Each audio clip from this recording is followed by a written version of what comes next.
የመጨረሻው አዳም እግዚአብሔር መግለጥ ፈለገ። የመጨረሻው አዳም ኤለን ዋይት ሁለተኛው አዳም ብላ ትጠራዋለች። እኔው ችግር የለውም ሶስተኛ አዳም እስከሌለ ድረስ የመጨረሻው አዳም ግን ተገለጠ።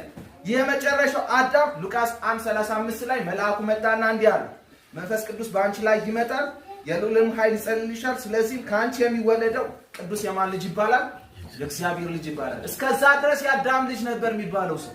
እስከዛ ድረስ እግዚአብሔርን የሚቀበል ሰው አልነበረም። እስከዛ ድረስ ብዙ አይነት ስርዓቶች ነበሩ። ነገር ግን እግዚአብሔር ፊት የሚያቀርብ ስርዓት ሆኖ አልተገኙም ነበር።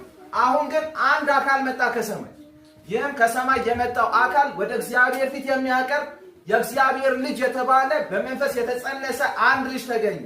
ቅዱስ የእግዚአብሔር ልጅ የሚባል ኦቨርሻዶ ያደርጋል ተብሏል። ኦቨርሻዶ ምን እንዳደረገ አላውቅም። ይጸልናል ማለት ኦቨርሻዶ ይከልላል ማለት ነው። ምን እንደተከለለ አይታወቅም። እግዚአብሔር ግን ከልሎ አንድ ልጁን ልካለውኛል። እግዚአብሔር እንዲህ አለ፣